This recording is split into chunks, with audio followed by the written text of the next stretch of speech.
Halos himatayin sina Mikay at Daniela dahil sa tuwa na makitang magkatabi ang mga anak nila at natutulog na. Daig pa nilang nalala sa jackpot ng loto. Dahan-dahan nilang sinara ang pinto at sabay na humakbang palayo sa silid ni Michael. Nang makalayo na, sabay pa silang tumili ng walang boses. Lumabas sila lamunan sa takot na magising ang dalawa. Kalaunan tumawa sila na mahina habang magkahawak kamay. Nakikita mo ba ang nakikita ko? Mukhang di pa rin makapaniwalang tanong ni Daniela sa mahinang tinig lamang. Sunod-sunod na tumungo si Mikay habang tikom ang bibig na nakangiti. Kailangan lang palang magka-amnesia ng anak ko upang mapukaw ang natutulog niyang damdamin para sa anak mo? Di na nabura ang ngiti sa labi ni Daniela. Biglang napalis ang ngiti sa labi ni Mikay at nabahala. Bakit? Tanong ni Daniela nang mapansin ang biglang pagbago ng mood ng kaibigan. Paano kung sa pagbabalik ng alaala ni Michael, bumalik din ang tunay niyang damdamin para sa anak ko? Alam nating wala siyang pagtingin kahit konti kay Asunta. Nabura na rin ang ngiti sa labi ni Daniela at naunawaan niya ang damdamin ng kaibigan. Babae ang anak nito at nag-aalalang masaktan ng husto ang anak sa bandang huli. Pero alam kong masaya ang anak ko ngayon at hindi ko kaya makita siyang nasasaktan at malungkot. Ginagap ni Daniela ang palad ng kaibigan. Huwag kang mag-alala. Gagawa ko ng paraang may kasal sila bago pa bumalik ang laala ng anak ko. Samigla si Daniela dahil sa naisip. Hindi ba pamimikot yung naiisip mo? Hindi pa rin mapapanatag ang kalooban ni Mikay para sa anak. Kapag nabuntis ang anak mo, may magagawa pa ba siya? Nakangising komendat si Daniela sa kaibigan. Unti-unti humula ang ngiti sa labi ni Mikay at nagustuhan na naiisip nito. Tiyak na matututunan namang mahalin ni Michael ang anak niya, lalo na kapag may anak na ang mga to. Inakbayan na niya ang kaibigan at bumaba sila ng hagdan. Nagising si Michael dahil kumikirot ang sugat sa ulo. Pero nang mamulatan ng dalagang natutulog sa tabi niya, nakalimutan na niya ang sakit. Napatitig siya sa mukha nito. Di niya alam anong isip ang meron siya nang may alaala siya at inaayawan ng dalaga. Di naman niya matawag na pagmamahal ang nadarama ngayon para sa dalaga, pero naroon ang instinct niya na hindi dapat iiwalay sa kanya ito. Sa anong dahilan? Hindi niya alam at ayaw mo nang kaisipin dahil sumasakit lamang ang ulo niya. Napabuntong hininga si Michael nang kumilos ang dalaga at iwakap sa kanya. Mukhang puyat to at kailangan ng tulog. Nanatili lang siya sa kinigaan at binalikan sa isipan ang mga alaala. Kailangan niyang mahanap ang babaeng tumulong sa kanya at nagdala sa ospital. Tiyak na alam nito kung paano siya nagkaroon ng sugat sa ulo. Nagising si Asunta, pinagpapawisan at hinihingal. Ang sama ng panaginip niya. Mabuti na lang at di nagising si Michael. Dahan-dahan siyang bumaba sa kama at dumiretso na ng labas ng silid. O iha, gising ka na pala. Iniwan mo si Michael? Punta ni Daniela sa dalaga na makita to sa sala. Natutulog pa po siya, tita. Lalabas lang ho ako sa hardin. Baka biglang umalis ka na naman. Ngumiti si Asunta sa ina ni Michael. Talagang alam na nito ang galawan niya kapag lumabas ng bahay. Pero iba na ngayon. Ayaw niyang magalit pa si Michael. Sa labas lang po ako, promise. Ngumiti si Daniela at tinanguan ng dalaga. Mabilis niyang pinuntahan ng kusina si Mikay para tapusin ang ginagawa nila na makalabas na ng pinto si Asunta. Nagising si Michael na wala na naman ang dalaga. Nagmamadali siyang lumabas at madilim na ang paligid kaya't sobra siyang nag-alala. Bigla niyang naalala ang araw na nasa kuweba siya at takot ang kasamang babae. Iho, gising ka na pala. Nakangiting bati ni Mikay. Tamang-tama tanda ng hapunan natin. Bubuka na sana ang bibig ni Michael na magsalita naman ang ina niya. Si Asunta nasa garden, nagpapahangin. Mabuti pa ikaw nang tumawag at kanina pa siya roon. Mabilis siyang tumalikod pagkarinig ng sinabi ng ina. Saka lang siya napanatag at nakahinga ng maluwag na makitang nakatalikod na dalaga. Sandaling tumigil siya sa paghakbang na mapansin na parang di mapakali ang dalaga. Ilang sandali pa'y nangunot ang noon niya na makita. May dinukot to sa bulsa at ang sinde ng lighter. Isusubo na sana niya ang sinindihang sigarilyo nang may magsalita sa likuran niya. Nurse ka, pero di mo alam na hindi maganda sa kalusugan ng sigarilyo? Mabilis niyang pinatay ang sindi ng sigarilyo at lumunok na lang ng sariling laway. Minsan lang ako gumagamit nito kapag may malalim na iniisip. Ayoko sa babaeng amoy sigarilyo. Sa halip na mainis o mainsulto, kusang humulma ang pilyang ngiti sa labi ni Asunta. Lagi na kitang nakasama, dahil ikaw ang nurse kahit nasabi kong bagay na yan. Pagsusungit na bawi ni Michael. Lalo lamang lumaki ang ngiti sa labi ni Asunta. Ang defensive ng tono ng pananalita ni Michael at namumula pa ang pisngi nito. Mabilis siyang kumapit sa braso nito. Huwag ka na magalit at di na ako maninigarilyo habang kasama mo ko. Kahit hindi akong kasama mo, hindi ka dapat gumagamit niyan. Lalo lamang nairita si Michael. Di niya akalaing ang babaeng gusto ng ina para sa kanya ay maraming tinatagong gawain na di maganda. Marahil yon ang dahilan kung bakit di niya to nagustuhan noon. At ngayon gusto mo na siya. Nanunoksong tanong ng isang bahagi ng isipan ng binata. Nonsense. Ha? Gulat niyang tanong sa binata nang bigla na lang itong magsalita ng di maganda. Nothing. Let's go. At naghihintay si na mommy sa dining room. Ngumiti na siyang muli at sumama sa binata. Pinauna pa siya nito na parabang takot na bigla siyang tatakbo para tumakas. As if naman, tatakasan pa ba niya ang pagkakataong mapalapit sa puso ni Michael? Of course not. Eksahiradong tugon ng pilyang isipan ni Asunta sa sarili. Di na nabura ang ngiti sa labi ni na Daniela at Mikay habang kumakain. Si Mauro napapailing na lang dahil mukhang nagbibilang na magiging apo ang asawa at kaibigan nito. Michael, nabalitaan ko na nagkaroon ng doubt na sa iyo ang board of directors sa kumpanya ng Tito Spencer mo? Tanong ni Marvin. Babalik na po si Jumaira para siya na ang mag-overtake sa pwesto ko. Good. Kailangan din kasi kita sa kumpanya natin. Tama ng ilang taon na pagsalo sa responsibilidad ng pinsan mong si Jumaira. Natuwa si Marvin at nagpa siya ng anak. Pero wala pa po akong maalala, Dad. Kaya hindi ko pa alam kung ano-ano ang gusto kong gawin. Huwag magmadali, anak. Hayaan mong tulungan ka ni Asunta na maalala ng paunti-unti ang lahat. Ani Daniela. Nag-angat ng tingin si Asunta nang marinig ang pangalan niya. Nang magsalubong ang tingin nila ni Michael, ngumiti siya at kumindat dito. Gusto niyang matawa nang mamula na naman yung pisngi ng binata. Sandaling natigilan siya. Noong may naalala pa ang binata, nakalimutan niya. Ganito na ang reaksyon ni Michael kapag nagsalubong ang tingin nila ng di sinasadya. Umangat ang isang sulok ng labi niya nang umiwas ng tingin sa kanya ang binata. Parang baliktad. Siya dapat ang nahihiya sa kanilang dalawa. Bullshit. Nakita mo na? Kapag bumitaw na siya sa posisyon niya sa kumpanya nila Spencer, hahawakan niya ng kumpanya ng ama niya. Naitapon ng Ginoong isang folder sa anak at tumama yon sa dibdib nito. Dad, huminahon po kayo. At lalong di ako nakapag-isip ng tama dahil sa pagkataranta mo. Wala pa rin siyang maaalala kaya malabo pang makaupo siya sa posisyong nais niya sa kanilang kumpanya. Napabuga ng hangin sa bibig ang Ginoo at pabagsak na upo sa inalisang upuan kanina. Kung di sana puro awa at kahinaan ng loob ang pinapairal mo, wala tayo sa gantong sitwasyon. Napayoko ng ulo ang anak ng Ginoo at di na muling nagsalita pa o sumagot sa ama nito upang di na madagdagan ng galit na nadarama. Saan tayo pupunta? Tanong ni Asunta habang nagmamaneho. Sa bahay nila Jumaira? Pumalatak si Asunta. Di talaga makapaghintay si Michael na makausap ang pinsan nito. Sa pagkakaalam niya, kaninang umaga lang dumating ang mag-asawa mula sa honeymoon. Bubalabugin agad ni Michael at hindi niya alam kung ano ang minamadali nito sa mag-asawa. Pagpasok nila sa loob, naabutan nila ang mag-asawa sa sala at mukhang inaasahan na ang pagdating nila. Ang tangkang paghakbang para sumunod kay Michael ay naudlot na makita ang isa pang lalaking tumayo at humarap sa kanila. Malaking lunok ng sariling daway ang ginawa ni Asunta at mabilis na umiwas ng tingin sa lalaking nakipagkamay na kay Michael. Tandaan niya ang mukha ng lalaking di pa alam ang pangalan.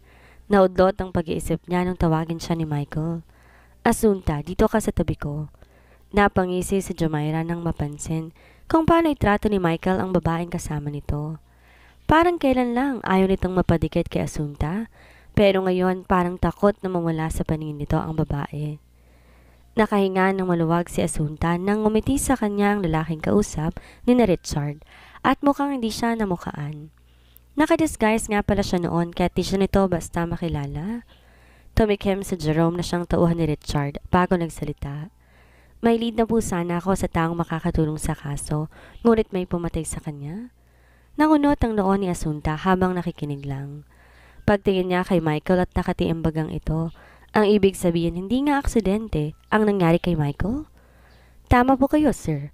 Nakausap ko po ang lalaking yan, ngunit biglang umiiwas. Pero may usapan kami mag-uusap muli sana kinabukasan.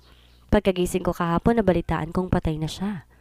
Sigurado ka bang may alam siya sa nangyari? Tanong ni Jumaira. Yes, ma'am. Nagtanong siya sa ospital tungkol sa kalagayan ni Mr. Michael. Sinundan ko siya ng palihim hanggang sa may tinawagan siyang tao. Lumakas ang kutob kong may masama siyang balak, kaya hinahanap ang pasyenteng dinala doon nang di pa nakikilalang babae. Paano na ngayon yan? Patay na siya. Tanong muli ni Jumaira. Nasundan ko po siya nung araw na yon hanggang sa isang building at sa tingin ko, naroon ang mga taong may kinalaman sa lahat. Kinabahan si Asunta sa narinig. Baka mabaliktad ang lahat kapag nagkataon at ang organisasyon nila ang mapagbintangan. Nag-uugnay po sa isang anti-mining ang kinabibilangan ng lalaking sinusubaybayan ko at sandaling tumigil sa pagsasalita si Jerome at tumingin sa mga naroon. Dahan-dahang tumayo sa Jumaira nang makuha ang naisipahiwatig ng nag-iimbestiga. Asunta, halika. Tulungan mo muna ako maghanda ng merienda para sa kanilang tatlo. May pag-aalinlangan tumayo si Asunta. Ayaw sana niyang umalis at gustong marinig ang iba pang report ni Jerome. Ngunit mahalata naman siya ng gusto na interesado sa pinag-uusapan ng mga ito. Sorry, hindi sa wala akong tiwala sa kanya pero komplikado ang lahat. At ang dapat lang makaalam kayong dalawa at ang asawa mo, Sir Richard? Paliwanag ni Jerome kay Michael. Tama si Jerome. Isa pa alam kong pinagdududahan mo rin si Asunta at gusto mong pasundan? Sang-ayon ni Richard kay Jerome. Hindi ko siya pinagdududahan. Gusto ko lang na maging ligtas siya at malaman ko anong ginagawa niya kapag hindi akong kasama. Ngumiti si Richard kay Michael. Kung ang asawa niyang makakarinig sa sinabi ni Michael, tiyak magtatatalon ito sa tuwa. Nurse ko siya at anak ng ninang ko. Defensive na paliwanag ni Michael nang mapansin ang kakaibang ngiti na sumilay sa labi ni Richard. Wala akong sinasabi. Tumawa si Richard habang nanunukso ang tingin kay Michael. Isa pa alam kong di masamang taong babaeng tumulong sa akin. Biglang sumeryoso si Richard nang marinig ang sinabi ni Michael. Nagising na ako bago pa madala sa ospital. Nagising na ako sa loob ng isang madilim na lugar. Kasama siya at ginamot niya ako. Hindi kaya galing din siya sa organisasyong yon at talagang itinakas ka? Hindi ko alam. Ang alam ko lang di niya ako pinabayaan ng mga oras na yon. Naihilamos ni Michael ang dalawang palad sa sariling mukha. Malakas ang kutob ko ng grupong to ang kumuha sa noon, Sir Michael. Matagal ka na nilang sinusubaybayan at nakuha ng pagkakataon. Pagpapatuloy ni Jerome. Marahil tama ka. Ngunit may isang alaalang bumalik sa isipan ko. Niligtas niya rin ako at iisang boses nila ng babae na magising ako at wala lang maalala. Sandaling natahimik si Jerome at napaisip. Baka nagkamali ka lamang, lalo na't nakatanim sa isipan mo na kailangan mong maisip ang lahat. Konklusyon ni Richard sa mga sinabi ni Michael. Sa tingin ko, tama rin ang instinct ni Sir Michael. Kilala ang organisasyong itong nangangalaga ng kalikasan at di nananakit ng kapwa. Dinadaan na nilagay sa mahinahon at maayos na usapan lahat at walang karasang record na nagawa. Well, sa isang samahan, hindi talaga mawawalan ng ahas sa isang grupo. At ang lalaking namatay, tingin ko ay isa sa naging traidor. Pagbibigay opinyon mula ni Richard. Huminga na malalim si Michael at marahang hinilot ang sentido. Nakaramdam ng pananakit ng ulo. Kapag mag-isip siya na malalim, ganon ang nararamdaman niya. Ano na po ang sunod kong gagawin? Iimbestigan ko pa rin ba ang organisasyong yon? Tanong ni Jerome. Yes, pero kailangan ko na isang taong magbabantay sa nurse ko. Naguguluhan, tumitig si Jerome sa mga mata ni Michael. Nagtataka kung ba't kailangan yun gawin. Madalas umalis nang walang paalam ang nurse ko. Ayokong umaalis siya na hindi ko alam saan siya pumupunta. So magbabantayan kayong dalawa niyan. Naaaliw na tukso ni Richard sa pinsan ng asawa niya. Naipaliwanag ko na sa asawa mo ang lahat ng to. Naiiritang sita ni Michael sa asawa ng pinsan at tinagustuhan ng panunokso nito sa kanya.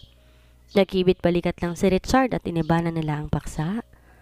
Sa kusina, hindi mapakali si Asunta habang paulit-ulit na inaayos ang pagkapatong ng meriendang nasa tray. Di niya alam ano bang pinag-uusapan ng tatlong kalalakihang naiwan sa sala. Di niya rin matawagan ng kaibigan para balaan at may mga matang nagmamasid sa kanya. Maiwan ko muna kayo at maaari mong sabihin kay Jerome ang iba pang naalala mo para mapabilis ang paglutas sa case mo. Ani Richard at tumayo para puntahan ng asawa. Tumikim sa Jerome nang sila na lang naiwan ni Michael. Ramdam niyang may iba pang gumugulo sa isipan nito. May iba akong gustong paimbestigahan sa'yo. Matamaan na pinakinggan ni Jerome ang mga sinabi ni Michael. Umangat ang isang sulok ng labi niya sa una pa lang. Akala niya nagkamali lang siya kanina ng pakiramdam. Maaasahan ba kita? Tanong ni Michael matapos ilahad ang nais ipagawa sa lalaki. Yes po sir. Huwag kang mag-alala at this week din, may resulta yung pinapatrabaho mo sa akin. Sundin niyo lang po ang mga suggestion ko para mapadali ang trabaho ko. Tumango si Michael at nakipagkamay sa lalaki. Tama lang ding bumalik na sa Jumaira at dalang tray na may lamang merienda at inumin. Muling nailang si Asunta sa lalaki nag-iimbestiga nang mapatingin to sa kanya.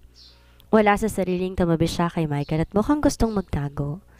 Di na kami magtatagal at may pupuntahan pa ako. Paalam ni Michael sa pinsan at tumayo na. Nagtaka may mabilis tumayo na rin si Asunta. Pabor sa kanya na aalis na sila ng binata. Pinsan, huwag mong puwersay ng sarili mo kung wala ka pa ring maalala. Payo ni Jumaira sa binata at nangunot na naman ang noo nito. Salamat. Pasensya na ulit sa abala. Ani Michael at nagpaalam na rin at sa detective kay Richard. Ngumiti si Asunta sa mag-asawa bago tumalikod para umalis. Ngunit bago pa siya tuloy makaalis, nahuri niya na ang tingin sa kanya ni Jerome para bang inaobserbahan ang kanyang kilos. Aalis na rin po ako, sir. Paalam ni Jerome at agad sumunod kina Michael. Pagkasakay ng sasakyan, agad biduhay ni Asunta ang makina. Uuwi na ba tayo? Tumango lang si Michael habang tuwid ang tingin sa unahan ng sasakyan at may malalim na iniisip. Di na siya nagtanong pang muli. Tinahak na niyang daan pa uwi sa bahay ng binata. Habang nagmamaneho, nag-iisip din siya. Nababahala siya sa mga maaaring matuklasan ni Michael at baka ang kasamahan niyang babaliktad at mapahamak. Pagsulyap niya kay Michael, nakapikit na ito. Mukhang wala na naman to sa mood makipag-usap. Kailangan na rin niyang makipag-usap sa kaibigan kaya pinabilisan niya ang pagpapatakbo ng sasakyan. Bigla, nagmulat ng mga mata si Michael nang maramdaman ang pagbilis ng takbo ng sasakyan. May lakad ka ba? Matipid siyang ngumiti pagkatapos ng tingin sa binata. May importante lang kong pupuntahan. Okay. Nangunot ang noo ni Asunta nang marinig ang maikling sagot ng binata. Bigla siyang nanibago at pinayagan siya ng gano'n na lang. Ang akala niya ay kailangan niyang gumawa ng drama para paniwalaan siya at payagan. Di ako alis ng bahay kahit bukas, kaya maaari kang umalis para sikasuhin ang mga dapat mong ayusin. Dahil sa mga susunod na araw magiging abala ako at kailangan kong serbisyo mo. Thank you. Ngumiti siya kahit di nakatingin sa binata. Muling pinikit niya ang mga mata at hinaliwala ang tunay na nadarama. Labag sa kalooban niya mga sinabi ngunit wala siyang choice at kailangan niyang paganahin ang isip lamang. Pagkahatid kay Michael sa loob ng bahay nito, agad din siyang tumalikod. Huwag ang motor ang gamitin mo. Nilingon niya ang binata. Why? Wala ako ibang sariling sasakyan. Kung gusto mong makalis, sundin mo ang utos ko. Matigas na tura ni Michael. Umawang ang labi ni Asunta at naguguluhan na naman sa ugali ng binata. Kanina lang parang baliwala lang ditong aalis siya. Akin ang susi. Nilahad niya ang kamay sa harapan ng dalaga. Mas comfortable ako sa motorcycle at ayoko maipit sa traffic. Kung gusto mong makaalis, ang kotse kong gamitin mo. Kung ayaw mo, din huwag ka nang umalis. Malamig na tugon ni Michael sa dalaga at tumalikod na. Awang ang bibig, sinundan niya ng tingin ng binata. Umakit na to sa ikalawang palapag. Pwede naman niyang wag na tong pansinin at makakaalis siya sa ayaw at sa gusto nito. Pero hindi niya masawa yung isang bahagi ng puso niya. Ayaw niyang umalis na hindi siya pinapayagan ni Michael at para bang takot na ayawan na ng binata. Mabilis niyang sinundan si Michael sa silid nito at di siya makaalis kapag ganito ang mood ng binata. Michael, ano bang problema? Akala ko ba okay ka lang na aalis ako ngayon? Ang kotse kong dalhin mo kung gusto mong umalis? Napabuntong hininga si Asunta. Dapat masaya siya dahil pinagkakatiwala nito ang kotse sa kanya. Pero mas komportable siyang gamitin ng motorcycle kapag siya lang at di rin siya naiipit ng husto sa traffic. Delikadong magmaneho ng ganong sasakyan. Unti-unti nawala ang ines na nadarama niya, napalitan ng kilig. Nag-aalala ka ba sa kaligtasan ko? May kasamang panunoksong aniya sa binata. Ayoko lang mawalan ako ng nurse. Lalo siyang napangiti sa kasungitan ng binata. Maingat naman ako sa pagmamaneho at huwag ka nang umalis kung ayaw mong sundan ang gusto ko. Malamig niyang turan sa dalaga. Fine. Kung ano man ang mangyari sa car mo, huwag mo akong sisisihin. Pananakot niya sa binata. Make sure na wala kang galos kung ibabangga mong kotse ko. Napangiti siyang muli. At ang seryoso ng binata, umalis ka na bago pa magbagong isip ko. Aroganteng pagtataboy ni Michael sa dalaga at naaakit siyang makitang ngiti sa labi nito. Alright, aalis na ako. Mabilis na paalam niya sa binata at baka nga magbago pang isip nito. Halos takboy niyang daan palabas ng silid nito. Di na nagawang magpaalam ni Asunta sa ina at sa iba pa. Pagkasakay sa kotse ni Michael, agad nang pinandar yon at umalis. Habang nasa biyahe, tinawagan niya si Ramil. Nauna si Ramil sa tagpuan nila at malapit lang to doon. Pagkakita ng pagdating ni Asunta, agad siyang bumaba ng sasakyan. Pinaiimbestigahan na ni Michael ang organisasyon natin.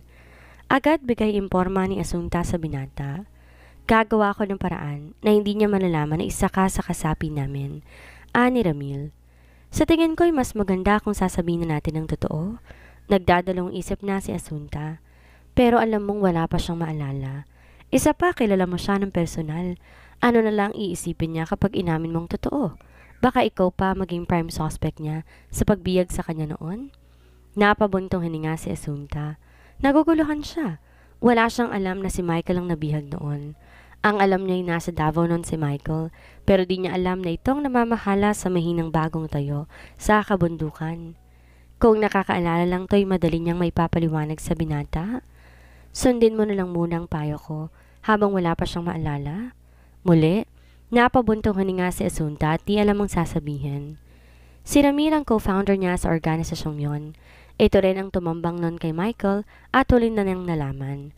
Pero may ginawa siya na di alam ng lahat at ayaw din niyang mabunyag kung kinakailangan. Ang mabuti pa, wag na muna tayong magkita mula ngayon. Mas nakabubuting sa text or tawag na lang tayo mag-uusap. Tumango si Asunta. Bilang pagsang-ayon sa kaibigan, mahirap na baka makita silang magkakasama ng binatang kaibigan. Kung may mga impormasyon ka pang nalaman, sabihin mo sa akin para alam ko ang dapat gawin. Paalala ni Ramil sa kaibigan. Asahan mo yan. Aalis na ako't may pupuntahan. Tumango si Ramil at pinauna ng sumakay ng sasakyan ang kaibigan maging sa pag-alis. Pagkalulan sa minamanayang sasakyan, agad niyang tinahak ang kahabaan ng daan, ngunit walang patutunguhan. Gusto niyang mapag-isa at kalimutan muna ang gumugulo sa isipan. Nang makitang isang convenience store, agad siyang tumigil doon, bumili ng alak na nasa can. Ayaw niyang pumasok sa isang beer house dahil maraming magulo doon. Pagka-park ng sasakyan sa tabi ng dagat, lumabas siya at sumandal sa unahan ng kotse. Palubog ng araw at konti lang tang tumatambay at dumaraan doon. Pagkalunok sa alak, bahagya siyang napanguwi. Uminom siya pero hindi sanay. Gayon pa may pilit niyang inubos ang alak na hawak hanggang sa 3 nasa kanang naubos niya. Shit! Hindi pala akin tong sasakyan. Naibulong niya na maging 2 ang tingin sa manobela. Hindi ka naman niya mahal, kaya ayos lang na bukas na ibalik to. Kausap ni Asunta sa sarili habang pinakatitigan ng manobela. Lasing na nga yata siya at ang tingin sa manobela ay si Michael. Ano kaya ang mangyayari ngayong tila may kinalaman si Asunta sa nangyaring aksidente kay Michael? Magawa kayang maitago to ng dalaga? Iyan ang ating naalamin sa susunod nating kabanata.